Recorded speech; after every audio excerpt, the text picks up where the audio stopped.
Hello everyone, and welcome back to more Dark Souls 3. Today we're gonna debunk the myth that this is the exact same area as the start of the game, just nighttime, or stuff like that. No, this is... I mean, it can be the same area, like... I guess what you would say that it's not like an illusion or a dream, as I somehow something said earlier. It's not quite an illusion or a dream or something like that. Ah, that's odd, because this is exactly the same message that I put down. Actually, this is my message from another playthrough. So I guess you could say this is the same time area, but not in the same time as the regular Firelink Shrine. This is not just nighttime, like a few hours later or earlier than we have in our Firelink Shrine. This is either like aeons earlier or aeons later, or a different dimension to begin with. And I'm gonna show you proof for that as soon as we get over there. But I think there's some loot around here. Also enemies. I don't want to get killed, obviously.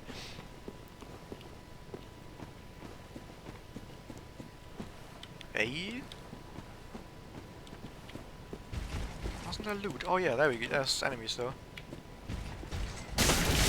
I really thought I could stagger him for some reason. I did not mean to go in front of him. Hey.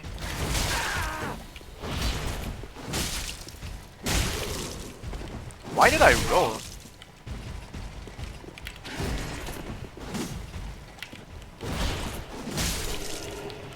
That was awful. Also, fuck the ring for the souls. I guess we're at the point where, like I said, we're at the point of the game where souls really don't matter too much, so fuck it. My boss gonna swing again.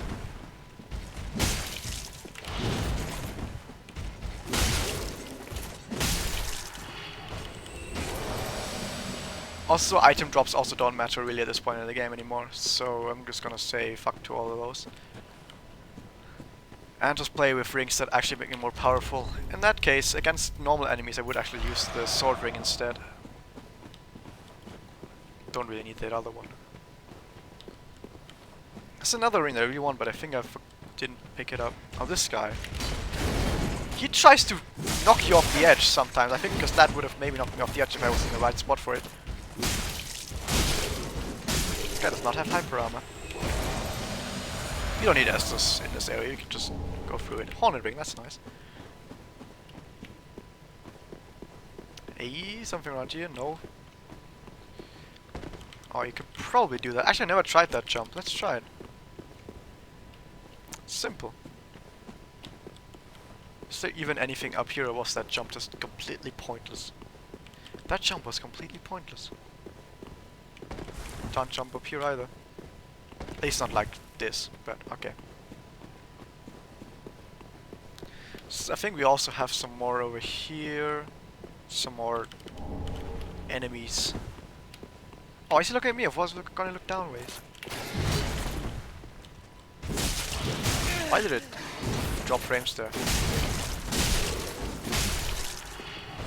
Sip.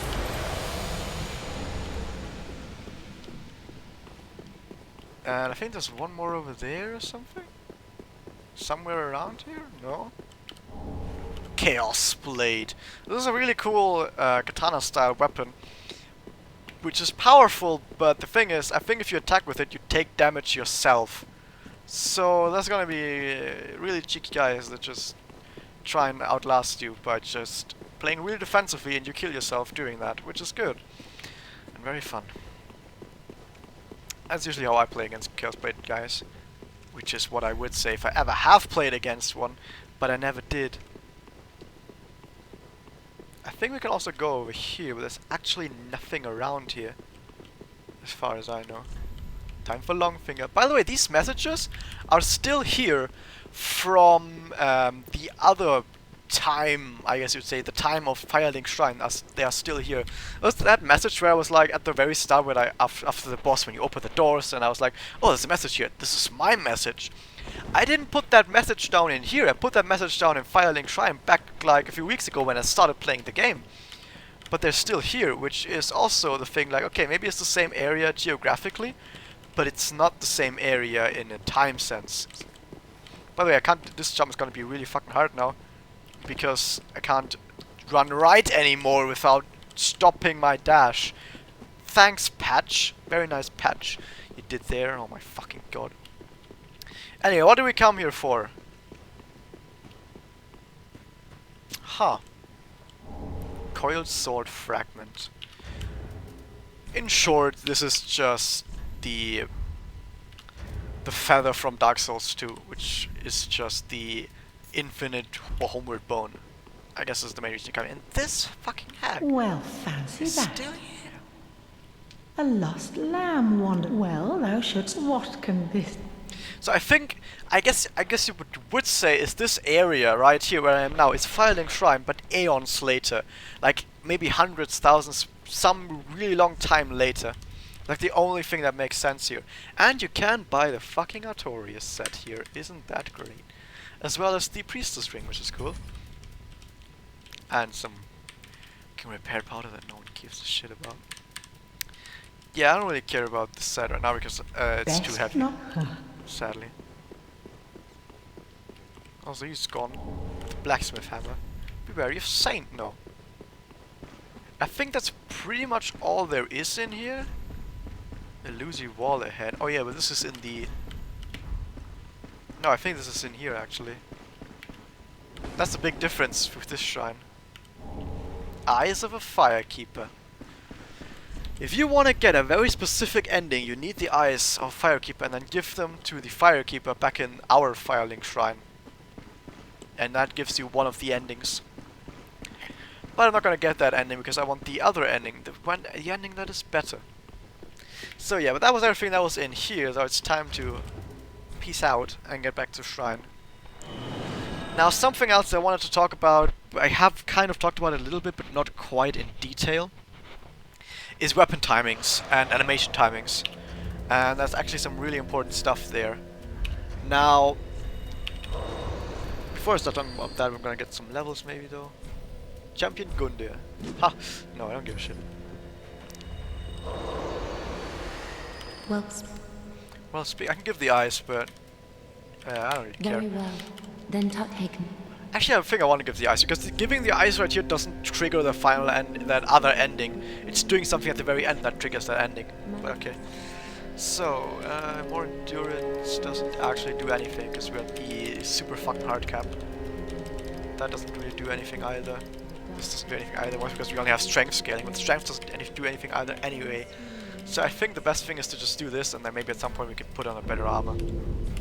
Farewell, Ashen. But like I said, it also doesn't matter too much because we're pretty much done with our build anyway. We're not going to do quality builds, so we're done. Do you got anything else? No. So, notice the music right now. If you give the eyes, the music actually changes. But I think I might have to reload the area for that. Ashen One, are these eyes? How gracious of thee, Ashen One. The very things we... Ah, you see now the music changes. Farewell, and mayst thou thy peace.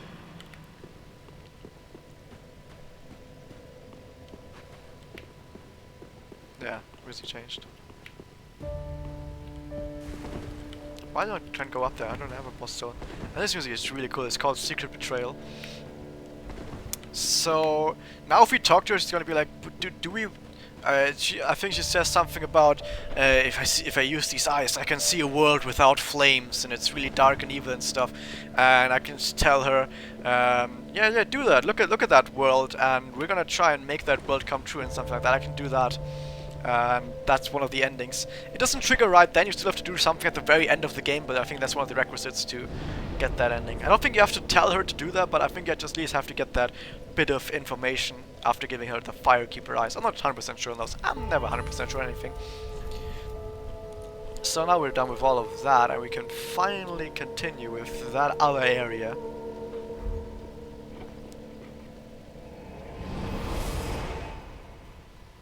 But yeah, I'm pretty much gonna end the part right here.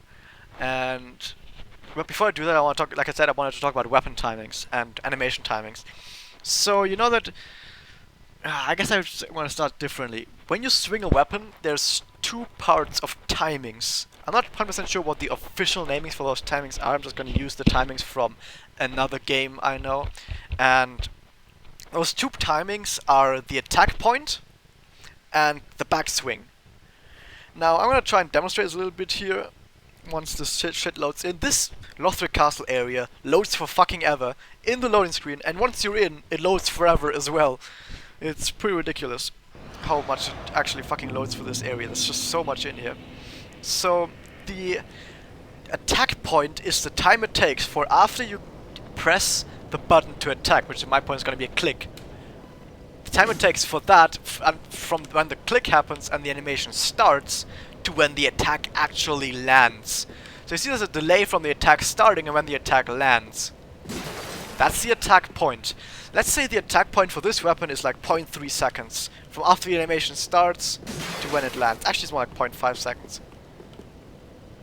0.5 seconds until the attack lands. But after the attack lands, there's also a different animation after that. And after that, we need to wait a little. Oh my god, we're gonna get invaded. Oh, let's do that.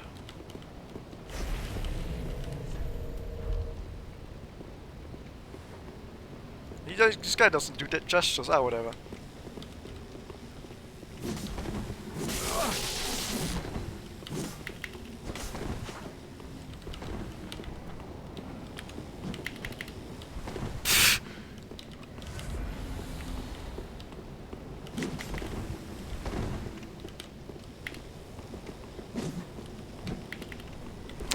He's playing really passively right now.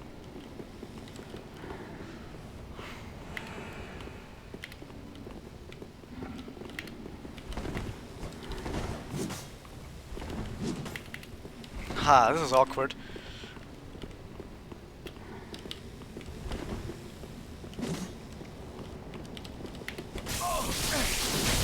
Oh, how did he hit me so early? Well, now we're even.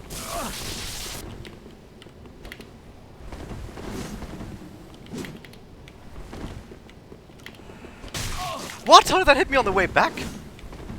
Oh, there's so much delay going on.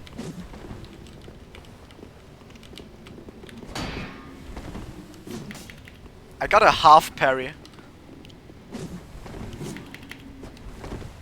Half parries are awkward.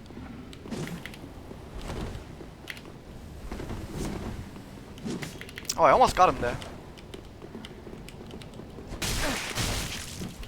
Ah, he didn't do a third strike.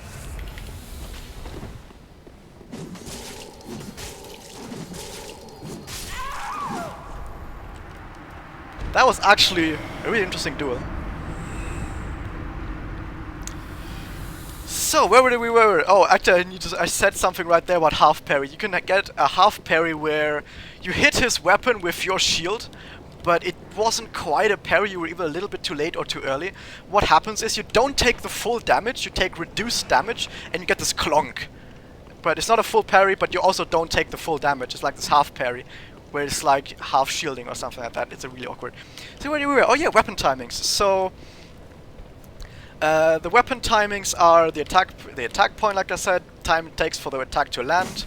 Of course, the timing is a bit different on if your opponent is to my right. Let's say this pole is the opponent. If it's to my right, obviously it hits earlier than if the opponent is to my left, because then it hits later. But let's ignore that for a second. Let's say, okay, there's only one timing. The attack point for an opponent is right in front of me. That's half second. After that, there's another timing, which is the time it takes until I can actually do something again. And let's say I want to attack again afterwards. There's a time where the weapon like hits the ground and then that has to move again afterwards. And then after that it starts the next animation. That time it takes where I can't do anything after landing an attack, that's the backswing. And the backswing is very important because after an attack lands, let's say an attack lands and I want to roll. I need to wait for the backswing to happen. So you see, I'm gonna spam roll here after attacking. And you're gonna see that, okay, after half a second my attack lands, and then after another half second, then I can actually roll. You see that? That's the timing. Half second attack point, half second backswing, and then I can roll again. So that's about the timing for this weapon. Now, the backswing and attack point are very different for many different weapons. If you look at something like a mail breaker, the attack point is very quick. You can see the attack point is very quick, and the backswing is also very quick. Very quick attack point and cast point. For the very first attack, this stab, the attack point is a little bit higher than for the other attacks, but the backswing is still very short. You can see, as soon as that attack, almost as soon as that attack lands, I can roll again. So the backswing of that attack is really low, but the cast point is a little bit higher. But if you look at the other attacks, like this combo right here, has a combination of very short attack points and very short backswings. And it's very easy to roll after all of its attacks, and the attacks also land very quickly after the animation starts. So that's a fast weapon. Fast attack point, fast backswing, but it still does have some attacks that have higher attack point or higher backswings than other attacks. For example, yeah, this weapon. High attack point, but very slow, very high, very short. Yeah. What was I saying? Yeah. High attack point, very short backswing. And for the other weapon, for the weapon I'm using, from pretty much all of these attacks, it's very balanced. Like, attack point and backswing are pretty much the same for most of these attacks. This the strong attack has a really long attack point, but the backswing is very normal. So high attack point, short backswing for this attack right here. But yeah, it's mostly in that area. And that's something that you always have to keep in mind for a lot of bosses. So the time it takes for an attack to start and you being able to roll again is attack point plus backswing. Now, when you look at bosses like Champion Gundyr, he has very fast combos. Actually, again, the combos themselves aren't that fast, but whenever his combo stops, it doesn't take him that long to start another combo. So he usually starts combos after a combo has ended very quickly. Now let's say he takes 1 second to start his new combo. Since I have an attack point plus backswing of 1 second, if I combine the two, then you see, like, damn, I have a really tight timing to actually hit him and be able to roll afterwards. Like, sure, I can hit him, but can I roll before his attack lands? That's the question. Can I hit and roll? And if I have a weapon that had a really short backswing and a really short attack point as well, it would be really easy for me to attack him once and then roll for his next combo, meaning I can attack him way safer. With this weapon, it's very unsafe to attack Champion Gundyr because he might start his next combo and you might still be in your backswing, and during your backswing you can't roll again, and then you just eat his next attack. That's always something to keep in mind. For PvP, since poise isn't really a thing... We're getting invaded again? No. Since poise isn't really a thing, if you have a weapon with a really fast attack point, like the S-Stock, which is why most people say that the S-Stock is overpowered, because it has such a short attack point. I don't actually think I have an S-Stock. I have a rapier though, which is very similar to that. It's shorter than it's slower than an S-Stock, but imagine this in like twice as fast. That's an S-Stock. Because of that, because this has a really short attack point and staggers with a lot of hits, it's really hard for opponents to react because the attack point is so low. The backswing is also really low as well, which is also why many people think that the S-Stock is way too overpowered. But there's some ways to guard against that, like if your opponent is really playing so that you can like if he's playing very predictable, you can predict him attacking and then go like, do like this. Oh, do this, he's gonna attack, parry. By the way, this is a very nice technique I've seen in a video where you do this attack and then parry afterwards, because, or not right away, but the thing is, if you do this and then attack, people are gonna be like, oh shit, he tried to do an attack. Like, let's say this bonfire is an enemy, and I do this, and I miss. I hit him there though, but let's say I do this and I miss. The opponent's gonna be like, oh shit, he missed! Time to attack! Parry. Yeah, that's an easy way. But the thing is, I tried it against that invader, but he never actually attacked afterwards, probably because he thought I was gonna combo it. So yeah. So that's the thing why fast weapons are so good at PvP, because poise is not a thing right now, and you can just very easily, with a very short attack point, stagger them repeatedly. So yes, that's this thing. This is also why slow weapons against enemies that you can't stagger are horrible. Because let's say the enemy has an attack that hits me in 0.7 seconds. Well, if the attack point is 0.5 seconds, I hit him earlier, I stagger him. Nice, I stagger him, and I can keep going, and he can't do anything. Really nice. But let's say that hit doesn't stagger him. Then I'm in my fucking backswing. And because my backswing is also really long, and I can't roll during that, his attack that takes 0.7 second fucking hits me during that time, during my backswing. The attack hits me, and then I'm locked in a combo, and then I'm really sad. So yeah, that's mostly why slow weapons are so bad if against enemies that you can't stagger, and are also suboptimal for PvP. But they're really good against bosses. Against slow bosses. Against Gundyr it's fringe. Yeah, you can kind of make it work, like I made it work. But you really want a fast weapon. But yeah, against enemies, against that can get staggered easily, that have slow attacks, against bosses that don't have fast combo chains, slow weapons are really good. But apart from that, use fast weapons. That's it for this part. See you guys next time. Ugh.